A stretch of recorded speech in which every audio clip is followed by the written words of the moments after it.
Angela. I am based in Singapore, and I'm 54 years old. And this is my story. The pivotal point started when, after my marriage, when my firstborn daughter was born. I was blessed to celebrate my 27th birthday with her and her second birthday as well.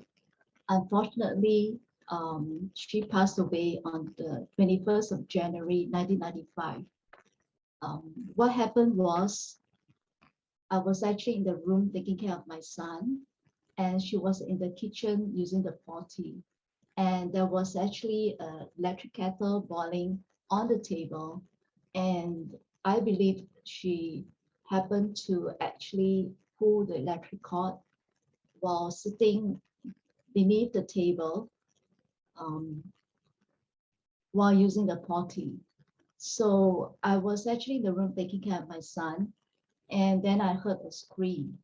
And then I realized that, she was actually scalded on her right thigh from the hot boiling water of the kettle. So because of that, I was living in constant guilt and shame, I believe, for probably about 5 years. And because I couldn't forgive myself for her death, because I had a part to play in it. It was my fault.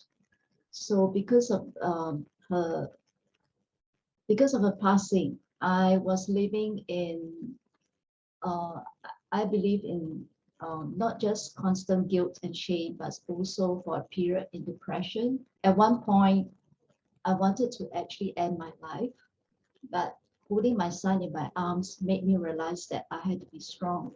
And unfortunately, after 5 years of grieving in denial of her death and being able to accept her passing, my marriage actually collapsed after that, because both my ex-husband and myself were dealing in different levels, and we have lost connection spiritually, emotionally, in many ways. And we, at that point in time, we were not aware of the tools and strategies to save our marriage.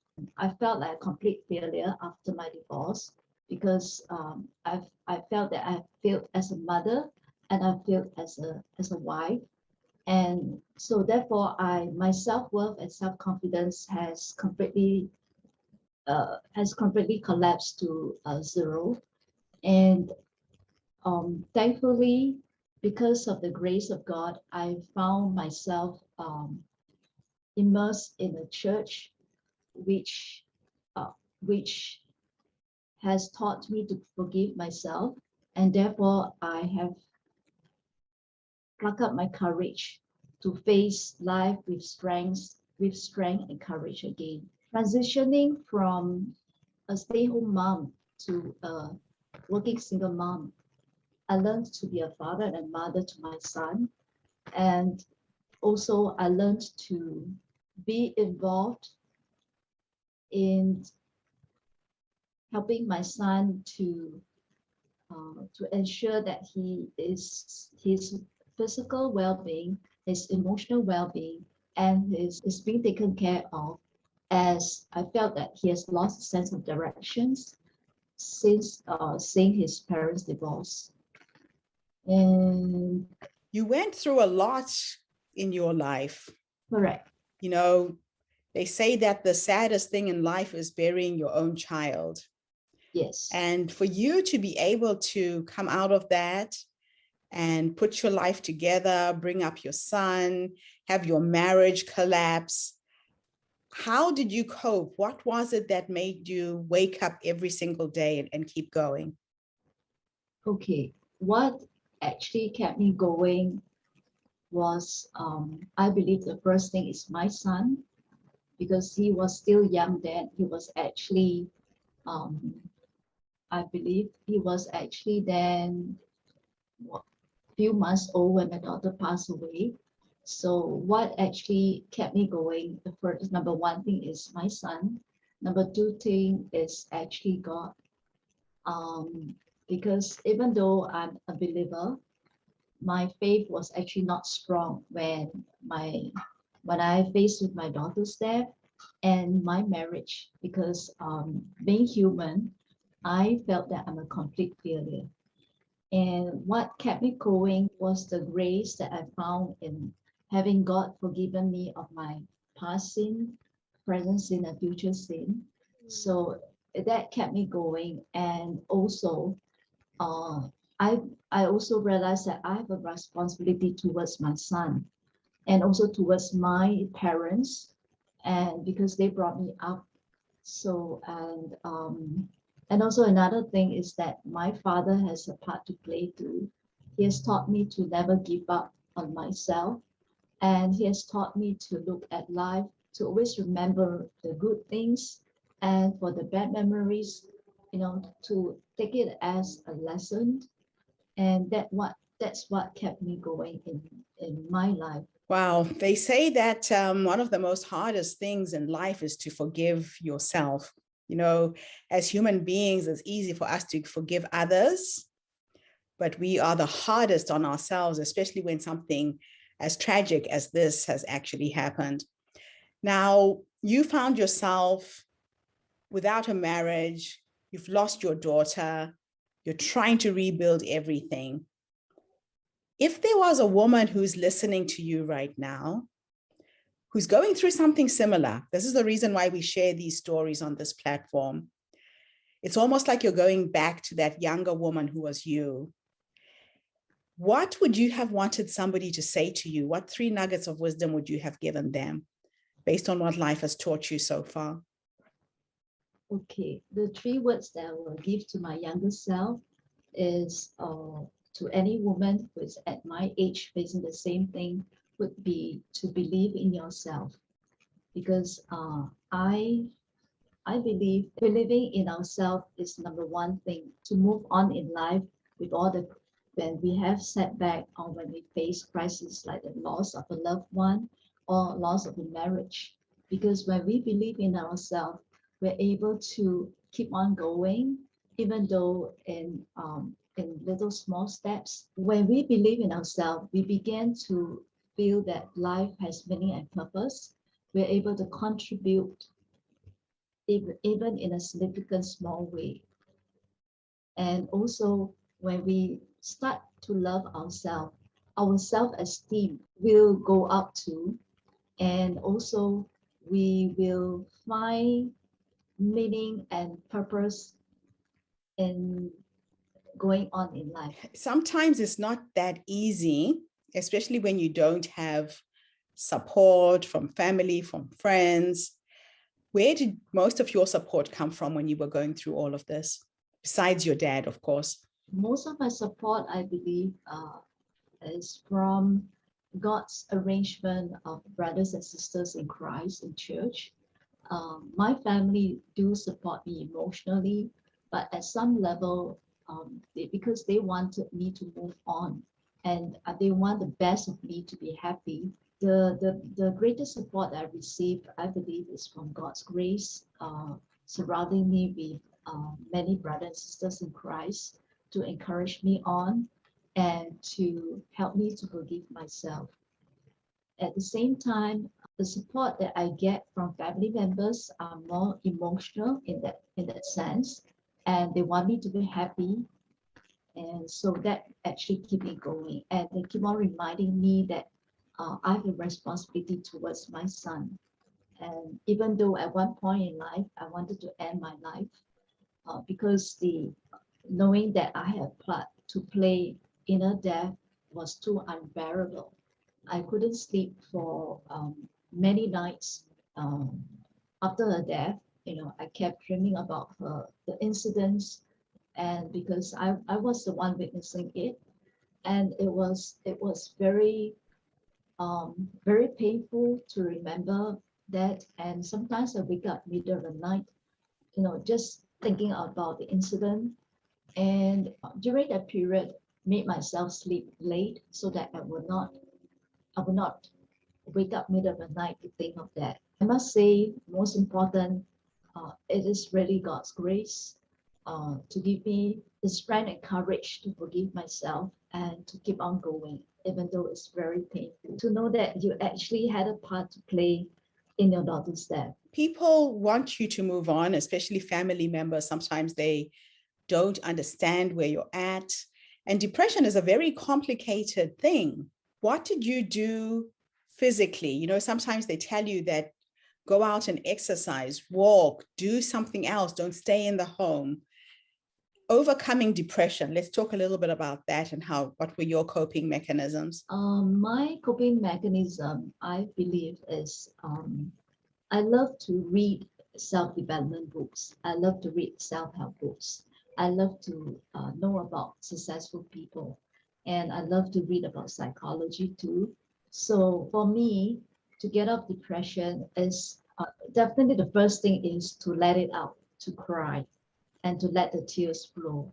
And I am thankful that I'm able to go through the grief, processing the grief step by step, really crying my heart out and my tears out. And because that is the first thing to really get out of depression, you have to let it out.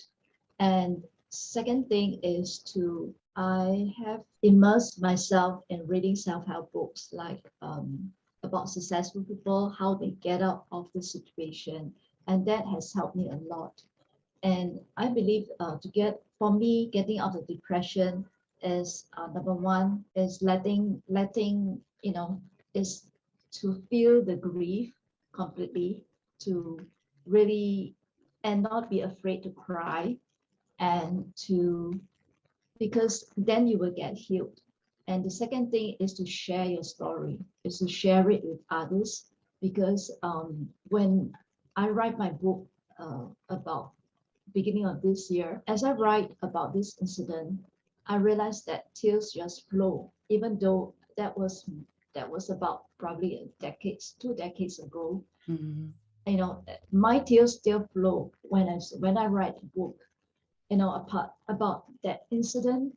But I realized it has helped me, because when you write it out, when you write your depression, or when you write the painful moments that you went through, it's a healing process. Mm-hmm. Because you're able to let it out in words and make a closure to it. For me, that's called a closure to it. And the first time when I write the incident in my book, which is about to be launched soon, by the end, when I realized that I wrote this part, the first time when I write this part, there was still tears flowing. But as I begin to process and read it, I realized that I completely, it's like I'm telling a story. Mm-hmm. So then I realized it's like I have a complete closure. So when I decided to write this book about her story, I believe this is the first thing to get out of depression, to get out of the situation, is to write it out, and also to write your story to share with others. Because when you write your story, you actually you will get healed completely. Mm-hmm. Because you're living through your story, and then as you expand it to others, you are actually releasing your story to others. Mm-hmm. It's almost as if when you put it on a piece of paper, you're getting it out of your system, out of your psyche, and you're closing that chapter of your life. Yes. It doesn't mean that you will forget forever. Exactly. But it's very cathartic to be able to put a story in writing and get it out. Exactly. Wow, what an amazing healing thing. Now, in Africa, we have a belief that a problem shared is a problem halved. The way you're sharing your story with us today, with our community, would love you to know that you're no longer alone. We carry your pain with you. We are with you. We are your sisters. And I feel so blessed to have met you. Me too. And the courage that you have to stand here and be positive and to share this sad story so that you can help another woman who's going through the same pain. I'm glad. So thank you so much, Angela, for what you're doing. Thank you, Getrude. Tell us a little bit about the book. What is the title of your book and when is it coming out? Okay, the title of my book is Road to Finishing Strong. So it's basically how I've evolved from from a child growing up as an introvert. I grew up in a big family, living with my paternal grandparents and my six aunts and four uncles. And even though I grew up in a big family, I was a shy and introverted child. For for some for some reason, I didn't like myself in many ways because actually I was very thick glasses. I was so called, they call it bookworm in that sense. And I for many years I just felt awkward in life because introvert, they most of the time they actually internalize their feelings, and they just don't externalize their thoughts and feelings. So I feel out of place. But I have a very blessed childhood, and in fact, I can say my happiest time is my childhood days. So actually started from, it's talking about a little bit of my childhood, how I was an introverted child, and eventually evolved to be somebody who's able to get out of my comfort zone. And also it's about the story of my daughter, how I have actually overcome and forgive myself for it and get healed from it. And it's also basically more about how I can help other women or who actually would be facing the same situation of grieving a lost one or a loss in marriage, and also about loss and just practically loss of anyone that they love. Mhm. And it's about how I evolved, how I have actually learned to invest in myself. And the first point that I've learned is that to overcome the fear, you have to step into the fear itself. You have to really step into the zone of fear. And what I have learned, or what I have explained in my book, is self-esteem. Fast forward from the death of my child, my daughter, and I was actually trying to validate myself in relationships because I just I probably that point in time I was too involved in making ends meet, and also having to I was lost in that sense, and I was searching for my purpose, not knowing exactly what to do next.